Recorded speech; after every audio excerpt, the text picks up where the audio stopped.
Hello friends, welcome back to my channel Divya baby life. I hope आप सबकी pregnancy बहुत अच्छे से चल रही होगी। आज की वीडियो में मैं बात करने वाली हूँ ऐसे कुछ सिम्टम की जिन्हें देखकर घर के बड़े बुजुर्ग, दादी नानी ना आइडिया लगा लेते हैं कि आपने बेबी बॉय को कंसीव किया है या बेबी गर्ल को कंसीव किया है। देखिए, चाहे किसी का पहला बच्चा हो, दूसरा हो या तीसरा हो, सभी को ना कहीं मन में जानने की जिज्ञासा ज़रूर होती है।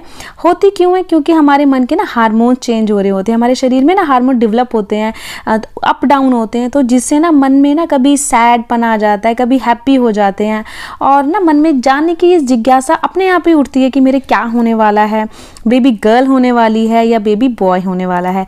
देखिए, कई महिलाएं सोचती हैं कि अगर पता लग जाए कि बेटा होगा तो हम उसी के अकॉर्डिंग कपड़े ले लेंगे, अगर बेटी हो जाएगी तो उसी के अकॉर्डिंग हम कपड़े ले लेंगे। तो थोड़ा ये भी रहता है। और कई मेरी बहनें ऐसी हैं जिनकी ऑलरेडी 2 बेटियां हैं और वो चाहती हैं कि मेरे बेटा हो जाए और फैमिली हमारी कंप्लीट हो जाए, बहन को भाई मिल जाएगा, भाई को बहन मिल जाएगी। कई मेरी बहनें ऐसी हैं जिनके पास एक ही बेटा है और वो सोचती हैं बेटी हो जाए, फैमिली हमारी कंप्लीट हो जाए। तो सबकी अपनी अपनी सोच है, अपनी अपनी एक राय है। बट मेरी ये वीडियो बनाने का पता मेन पर्पस क्या है? जिन महिलाओं को बहुत ज़्यादा जानने की उत्तेजता होती है कि मेरे क्या होने वाला है, बेबी गर्ल या बेबी बॉय, सिर्फ उनकी उत्तेजता को मैं कम कर सकूं, इसलिए ये वीडियो मैं आपके साथ शेयर कर रही हूँ। मेरा ये चैनल लिंग में भेदभाव करने के ऊपर बिल्कुल भी नहीं है, ना ही मैं इस चीज़ को बढ़ावा देती हूँ। सिर्फ इस वीडियो के थ्रू जिन महिलाओं को जानने की उत्तेजता बहुत हो रही है ना, उनकी उत्तेजता को कम करने का मेरा पर्पस है। देखिए, जब मैं फर्स्ट टाइम मम्मा बनी थी ना, तो मेरे मन में भी कहीं ना कहीं यही क्वेश्चन होता था कि मेरा बच्चा कैसा होगा, कब होगा, कैसे पता लगेगा अब डिलीवरी होने वाली है, क्योंकि कुछ हमें आइडिया नहीं होता, कुछ पता नहीं होता। और हम ना एक दूसरे से पूछते हैं, जैसे कभी जो भाभिया से पूछ लिया, जिनसे हम फ्रैंक होते हैं, ज़्यादा फ्रेंड सर्कल में पूछ लिया, तो हम पूछ के ना मन को एक अंदर से ना तसल्ली हो जाती है कि अच्छा ऐसा होता है, अच्छा ऐसा होता है। तो मन को ना एक अलग सा ना राहत सी मिल जाती है। देखिए, बच्चों में भेदभाव करना तो एक तरह का पाप है ना। भेदभाव एक क्या करके मिलेगा हमें? कुछ नहीं मिलना। जब बच्चा आपकी गोद में आ जाता है ना, हाथों में आ जाता है, तो माँ ना हर दुनिया का दुख भूल जाती है। वो एक अलग सा ही सुख होता है। जैसी बच्चा आता है ना वो ये देखती है बेटा है या बेटी, कुछ नहीं देखती है, सिर्फ उसे छाती से लगा लेती है। और ममता का जो माँ की ममता का जो प्यार होता है ना, वो बयां नहीं कर सकती, किसी को भी नहीं बयां कर सकती, ना उस बच्चे को, ना अपने हस्बैंड को, ना फैमिली मेम्बर को। सिर्फ वो बच्चा और माँ के अंदर ही एक ऐसी अटैचमेंट हो जाती है ना कि वो सब भूल जाती है कि मेरा बेटा है या बेटी। तो इसलिए इस वीडियो को एंजॉयली लीजिएगा।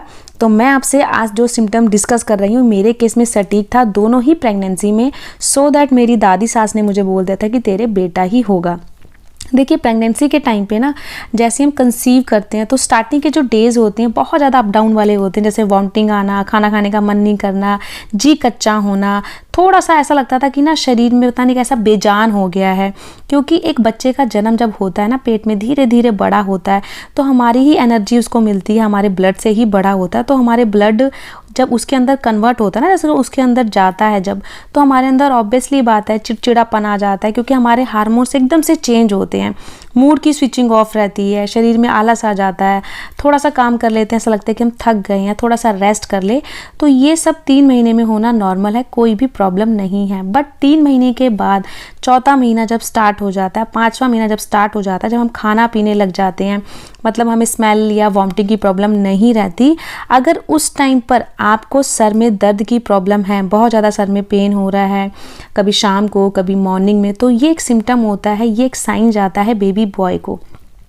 मेरी दादी सास ने मुझे बोला था कि तेरे सर में दर्द रहता है ना, देखियो तेरे बेटा होगा। तो मैंने बोला ये ऐसा कुछ नहीं है, ये तो नॉर्मली दर्द हो रहा होगा, ठीक हो जाएगा। बट मेरे ना 8 महीने तक बहुत ज़्यादा सर में पेन रहा, कभी सुबह कभी शाम, चाय थोड़ा पीती थी तब थोड़ा आराम आता था, फिर से शुरू हो जाता था। तो मुझे सिर्फ प्रेगनेंसी में ना सर के दर्द की ही प्रॉब्लम ज़्यादा रही है। बहुत ज़्यादा सर में हेडेक होता था, जैसे मैं कुछ ज़्यादा मतलब जागी रही, फ़ोन ज़्यादा यूज़ किया, तब भी सर में हेडेक होने लग जाता था। और कभी ऐसा होता था ना, जैसे कि थोड़ा सा मैंने लेट नाश्ता किया, तब भी मेरे सर में दर्द हो जाता था। तो ये मेरे साथ प्रॉब्लम रही है, दोनों ही प्रेगनेंसी में सर में पेन रहता था। तो मेरी सास ने मुझे बोला था तेरे बेटा होगा, और ये सिम्टम ना कहीं मेरे केस में मुझे सटीक लगा, तो मैं आपके साथ ये लक्षण शेयर कर रही हूँ। दूसरा सिम्टम क्या होता है? बैक में पेन। ये एक साइन जाता है, बहुत सारी महिलाओं का कहना है अगर बैक में पेन रहता है आपको 6-7वें महीने से प्रेगनेंसी में, तो ये साइन होता है बेबी बॉय का। अगर आपके पेट में दर्द हो रहा है, पेड़ों में हो रहा है, पेट के निचले हिस्से में, तो उन महिलाओं को बोला जाता है कि उनको बेबी गर्ल होती है।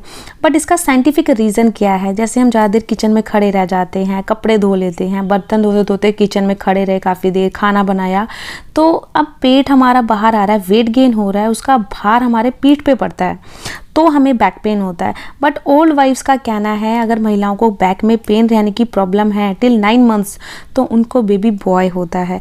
बट अगर आपको बहुत ज़्यादा प्रॉब्लम हो रही है, आपसे सहा नहीं जा रहा है, ऐसा दर्द हो रहा है, तो अपने सीधा डॉक्टर के पास जाओ, उनसे कंसल्ट करो, कोई प्रॉब्लम तो नहीं है।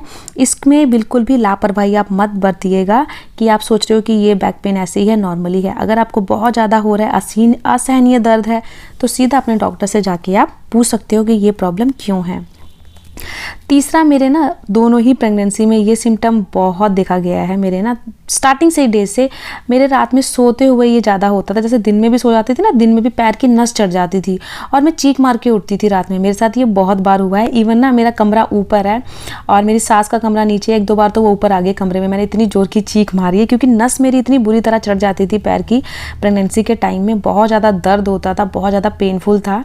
और मेरी सास ने जब भी ऊपर आई, मैं सास कहती क्या हुआ पैर में, मैंने कहा मेरे पैर की नस चढ़ गई और इतनी जान निकलती थी ना। फिर मेरी सास मसाज करती थी पैर की, फिर जाके मेरी नस ठीक होती थी और मुझे आराम आता था दोनों ही प्रेगनेंसी में। तो ये सिम्टम कहीं ना कहीं मुझे लगता है बेबी बॉय का। ऐसी मेरी भाभी भी है, उनके साथ भी यही था कि उनके भी पैर की नस बहुत चढ़ती थी, पैर में बहुत ज़्यादा। वो भी बोलते थे मैं चीखे मार के उठती थी और सेम वही साइन मेरे साथ भी देखा गया। तो उन्होंने मुझे बोला देखियो तेरे लड़का होगा। मैंने कहा चलो देखते हैं ये साइन मेरे साथ मैच करता है कि नहीं, और वाकई में ये सिम्टम मेरे साथ मैच किया। मुझे दोनों ही प्रेगनेंसी में बेबी बॉय हुआ। मैं बेटा बेटी में भेदभाव नहीं करती, मुझे तो सिर्फ एक ना बेटा मेरा हो गया था, मुझे बेटी की नीड थी। बट भगवान जो किस्मत में हमें लिखता है वही देता है। इसलिए ना मन में ज़्यादा कुछ मत सोचो कि मेरी बेटी होगी, बेटा कुछ भी हो यार, चाहे बेटा या बेटी गॉड गिफ्ट है, उसे आप एक्सेप्ट करो, अच्छी एजुकेशन दो और उसके अच्छे सी पढ़ाई करवाओ ताकि वो एक दुनिया में अपनी मिसाल कायम कर सके। माँ बाप का सिर्फ यही एक मानना होना चाहिए, मेरी तो यही सोच है। बाकी आपकी क्या सोच है मुझे कमेंट बॉक्स में ज़रूर बताइएगा। और चौथा सिम्टम मैं आपसे शेयर कर रही हूँ। देखिए बहुत सारी मम्मास कहती हैं कि ना पैरों में हमारे बहुत ज़्यादा स्वेलिंग आ जाती है, तो ये साइन होता है बेबी गर्ल का। तो मैं आपको ये भी क्लियर कर दूँ पैरों में स्वेलिंग क्यों आती है। पैरों में स्वेलिंग आती है जब हम बहुत ज़्यादा वेट गेन कर लेते हैं ना, बहुत ज़्यादा, जैसे पेट का वेट गेन हो गया, शरीर पर बहुत ज़्यादा वेट गेन हो जाता है कई महिलाओं के साथ, तो उसका भार हमारे पैरों पे पड़ता है, जिससे पैरों में स्वेलिंग आना, पैरों में पेन रहना, ये एक प्रॉब्लम होती है। साइंटिफिक रीज़न ये है। बट बहुत सारी महिलाएं बोलती हैं जिनके पैरों में स्वेलिंग होती है, पैर सूज जाते हैं, उनको बेबी गर्ल होती है। कईयों के साथ ये लक्षण सटीक भी बैठा है, उन्हें बेबी गर्ल हुई है। बट कईयों के साथ बेबी बॉय के टाइम में भी पैरों में स्वेलिंग, पैरों में दर्द, ये साइन भी बेबी बॉय को गया है। बट मेरे केस में ऐसा कुछ नहीं था, ना ही स्वेलिंग, ना ही पैरों में दर्द, और मुझे बेबी बॉय हुआ। तो इसीलिए मैं ये आपसे लक्षण शेयर कर रही हूँ क्योंकि कई महिलाओं का जो मानना है ना पैरों में स्वेलिंग आना, पैरों में दर्द, ये बेबी गर्ल का साइन है, तो ऐसा ज़रूरी नहीं है। इसका साइंटिफिक रीज़न सिर्फ वेट गेन हमारे पैरों पे जाता है, जिससे हमें पैरों में दर्द या स्वेलिंग होने की प्रॉब्लम हो जाती है। ज़्यादा देर खड़े रह गए, ज़्यादा आपने ट्रैवलिंग कर ली, ज़्यादा चले फिरे, उससे भी कई बार क्या होता है पैरों में स्वेलिंग आ जाती है, जिससे कि दर्द भी होने की प्रॉब्लम हो सकती है और स्वेलिंग कई बार हमारे फेस पर भी आ जाती है प्रेगनेंसी के टाइम पे। तो ये लक्षण कोई मैटर नहीं करता कि बेटा होगा या बेटी, बाकी जो किस्मत में है आपको वही मिलेगा। उसे ना मैं चेंज कर सकती हूँ ना आप, वो तो आपको टिल 9 मंथ्स के बाद तो भगवान ने दे ही देना है।